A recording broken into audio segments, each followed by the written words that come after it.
Morning everyone, welcome back. I've put the trailer on, I need to go and drop it off.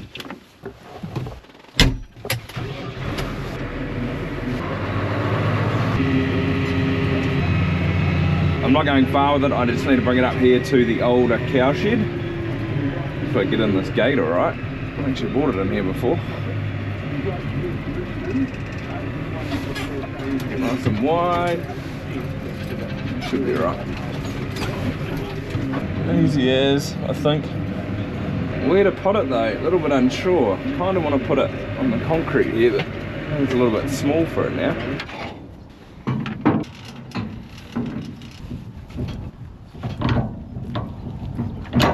The reason I've brought it up, and we're going to leave it here, is because I really need to start on cleaning these calf pens up here. Doesn't actually take too long, but I've just got to empty all these pens out through here.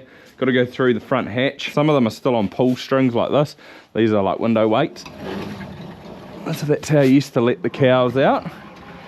There were two, or they'd come in here. There was like a U bracket that got bolted on just there, so it would come out sort of like that, and then a cow would go on that side, a cow would come on that side, and they'd get milked. I think there was only one set of cups here and the first one, and then these middle ones all had two sets on them, I think. As I said before, it is the older cow shed. So then once the cows were milked, pull that, they would walk straight out the door there. And there's a bit of a yard here where those concrete posts are over there. That used to be rails across the front. Although I'm wondering whether maybe, because this concrete here is different than that, it might have been put in later. So originally it might have just been a little alleyway through here, and then that was poured later on. I'm not actually quite sure. But they used to come out there, then around and back down this way and back out there through that gate, I'm pretty sure. It's pretty cool. I like this old shed. We don't have much sort of history or like old buildings on the farm. So this is about the oldest thing we have. I'm pretty sure my great-grandfather converted sort of this block where we are now to dairy in about the 30s, maybe the early 30s, I'm pretty sure. So that's when they would have built this cow shed in. Back then, I think no, you would have got 12 cows in here, so that would have been quite a big cow shed back in the day, I would have thought. Through here, and that was like the machine room, that's where all the machines were there. There's still an old pump, not sure what that pump, that might have been the vacuum pump perhaps. Then up there was the vat stand. My grandfather would have milked all his life through this shed, and then when he retired, he built the new one over there, or the one that we're using currently. But it would have been very, very hard on your back, and Dad did say he didn't have a real good back, and there would have been a lot of bending down because you're always constantly bending over to put the cups on when it was like this, instead of nowadays where we've got the herringbones and rope trees where you're standing up working, which is a lot more comfortable. That's just a small part of our farm's history, or how it sort of began as a dairy farm. I will do a video on our farm's history at some point, hopefully soon. Now I'm going to put this on.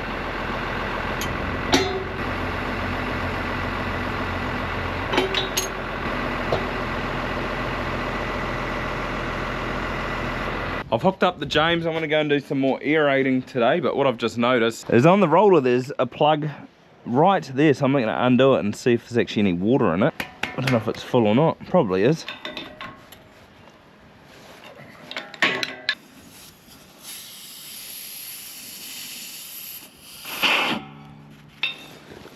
I don't think there's actually anything in there. Sounds pretty empty to me. I've only really got a high pressure hose down here.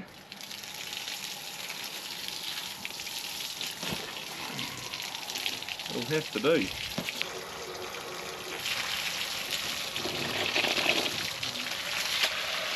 Finally. You wouldn't actually think it, but there's a fair amount of water in there. Feels full. Sounds full.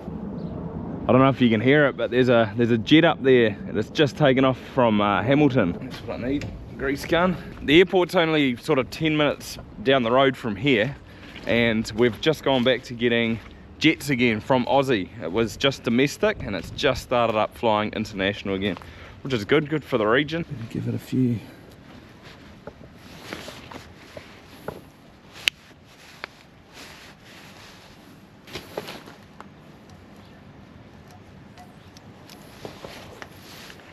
It's quite handy, that little tool. Rightio, all great, still good to go. Let's go and give it a whirl. This is the paddock I have in mind for it, this one in here.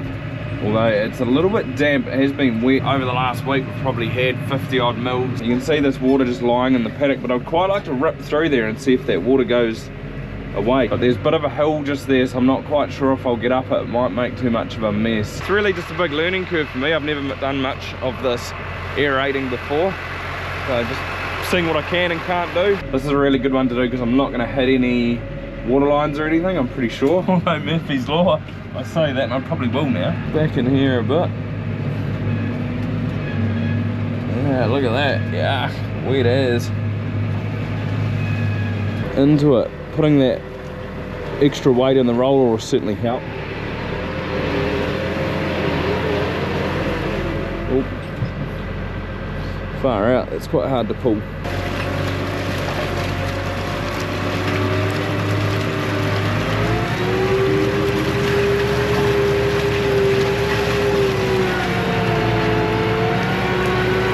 Jeepers. Might be making too much of a mess.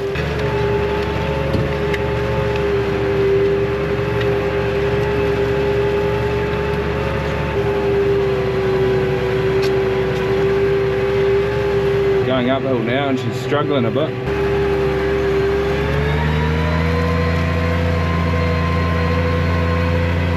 It's making more of a mess than I thought it was going to. I picked up a standard 2. That wasn't helping the cause. It's not doing as tidy a job as I was hoping. Just see, it's sort of splitting. It's actually taking chunks out. That should sort of stay together, I was hoping. Might have to pull the pin. It's collected quite a bit of trash around the leg, which doesn't help because then it's, you know, the cut's getting wider. But maybe I'll just clear it off and try again. Probably going a little bit too deep as well. Really want to only be going down that sort of 200 to 300 mil. Maybe I'll go to the top and do a rundown. Okay, round 2. I've gone to low box 2. I'm going to try and crawl and see if that makes a difference.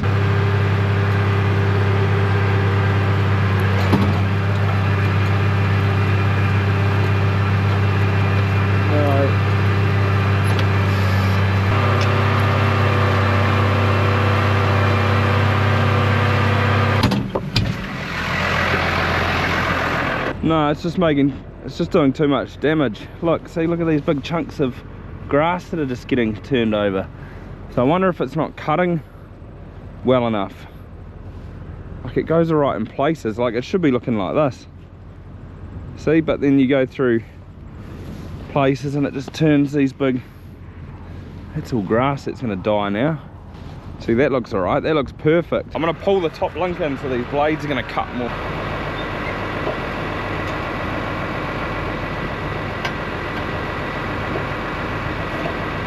I'm also wondering whether I should be getting some new blades as well. Some of these are a bit worn out, like this one here. Compared to this big one here, this is fairly new. But then again, it doesn't look like it's making too much of a difference back there, so I don't know. Right, round 3.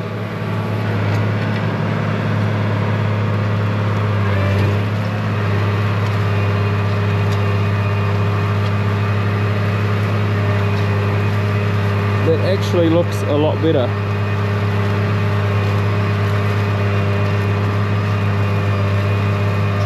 I'm going 2k at the moment, and that looks a lot better, but incredibly slow.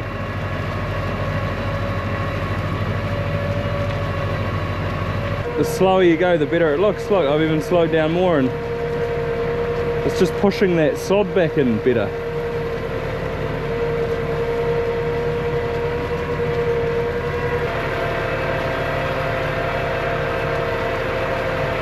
I'm crawling along, but it actually looks quite good.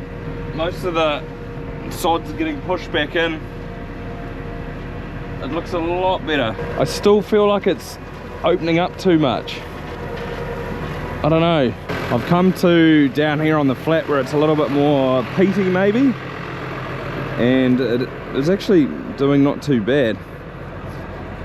But one thing I've just noticed is that, see how like this line here, this actually looks really good, so does this one. That one's not too bad. The two outside ones aren't great, but maybe you see like all the cutting wheels are on the same line, but these two middle ones here, see how they're like extended back like this? Is that making a difference? Because there's more cut between before it hits the blade, whereas see like the cut's right here, and then it's you know, the foot of the thing's digging straight in. So maybe that is the problem. I'm just getting a little bit too much wheel slip down here. It's just too wet, so that could be a factor as well. But it's good to try it out. Like, doing a little bit of damage, but I guess you got to live and learn.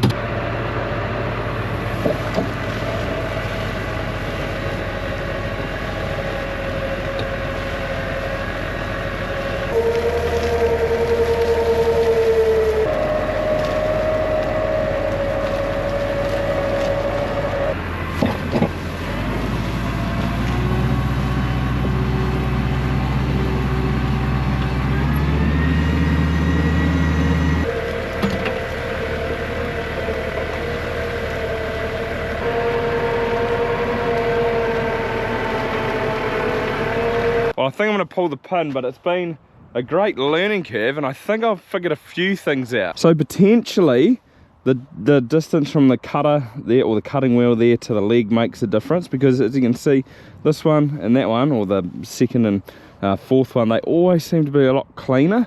Like the cuts look absolutely perfect. Look at that, that's exactly what you want. Like, no plants are getting ripped out. It's just opening it up. There used to be a hedge running straight up there, so that's why I sort of just ripped down it. There's the old hedge root that's been pulled up, and there's even a little bit of barberry here as well. That's regrowing. I think what I need to do is probably replace the disc, or maybe the disc is right. Maybe I need to lift that up. Maybe I need to lift that bar up, because see, it's sort of digging into the ground there and sort of ploughing it. Maybe that's the problem for that one there, and why that one's always, that one seems to be the roughest of the lot. I should have brought a spanner with me, and I could have done it right here. I don't have one, so that could be potentially the issue there, but I definitely think the distance between them works. But I'm sure there's somebody out there that's watching, and you'll know what the problem is. If you can let me know, that'd be great. Maybe it's the time of the year. Maybe now in the middle of winter is not the best time to be doing it, and we need a little bit of dry soil underneath, just so it crumbles up a little bit better. But then again, when you're slicing through it, I don't know, you should leave a fairly clean job. So I haven't quite got it down tuned yet, but interesting. I might go chuck that spiky one on and give that another go. One really good thing about the James though is that you know you're making a difference, because when you walk behind it, you can feel the difference when you're walking across where you've been. It's a lot more spongy, which is good. I mean, that means there's air getting down there, breaking that soil up, or that pan up. Well, I was actually tattooing it around, and I did this flat down here because it gets quite wet there. I thought I'll run it through it, and hopefully, or in theory, it should have a lot more air in the soil and less compaction, and then let more water in. So it'll be interesting to see if this will be able to handle a little bit more water. But time will tell. What I have actually done in this paddock here is I've opened it right up now, because there was a fence where those trees were down there, so I've ripped that one out. So there was one paddock, there was two over there down on the bottom, and then 3 where I'm standing. They were kind of funny little paddocks, and with Holt I don't really need sort of paddocks like that. So I've opened it up, and there's about 3.5 hectares now in this block. So I probably do need to put a new gateway in over here somewhere, but apart from that, it should make life a little bit easier. I have actually ripped a fence out too, over the drain there below the hedge there. I've ripped one out between those 2 long paddocks. I've actually ripped a few fences out this winter, like the one up here between these 2 paddocks. One of the benefits going forward though is, you see this strip here where the fence was, like nothing really grew there except weeds, so that's all going to be grass now. The cows can graze over it. It's going to make it easier to put fertilizer on bigger paddocks. This was sort of a hectare, and that was 1.3, so now it's about 2.5 hectare paddock. Also going to be easier for spraying, and like where the fences were, that never really got spray on it unless it got drift, so we'll be able to spray that and get the weeds in there now. One of the other major benefits too is that with halter you can't actually send them from this paddock through another paddock and then onto the race into the milking shed like in the morning. You've got to send them directly from a paddock into a race there, so we'll be able to do that now that this fence is gone. It's just so much better without it. I mean, look at all this space down here that never grew anything except weeds and rank grass. Also taken all the netting of the deer fence over there, which goes up to the hedge. So I've taken that off. I've taken the other end of the paddock off. Just need to pull those posts out, and then that'll make sort of one paddock from those trees up there all the way through there. It's quite a long, really skinny one, but it'll be handy to have that as one now. Mum and Dad are flying back at the moment. They've just landed in Dubai. I think they're spending a few days there, and then they're coming home. So you should be home at the end of the week, and he can help me take those posts out or drive the tractor or whatever. But now I'm working on this one here. So there's a deer fence running up there. I'm going to pull that out, and I'm going to pull it from the tree up there or by the house that comes all the way down to the gate over there. So that's all coming out. That'll make this new one 3 paddocks into one. The one over there, that's 3 into 1, and also where I was aerating earlier on, that's 3 paddocks into 1. I have taken a few staples out, but it's really good to get rid of deer netting. It's just horrible stuff. But the thing is that all of these wires here, they've all got staples on them. Usually you'd sort of skip one, so you'd sort of put a staple there, you'd miss that, and then you might do the 2 top ones, but it just takes a little bit longer to get them all out. I'm also wondering whether I could cut these posts in half and just use them as normal posts. I don't think I'd quite get 2 out of them. If you lobbed, I suppose, yeah, that much off, they work as normal posts. Which that'd be handy. There's a few here.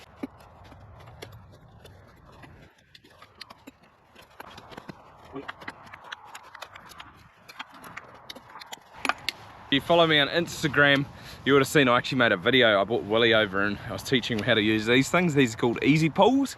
Every farmer should have a set. They are fairly expensive, but geez, they come in handy from time to time. And if you don't follow me on Instagram, go over and check it out. Hit that follow button. Same name as my YouTube one.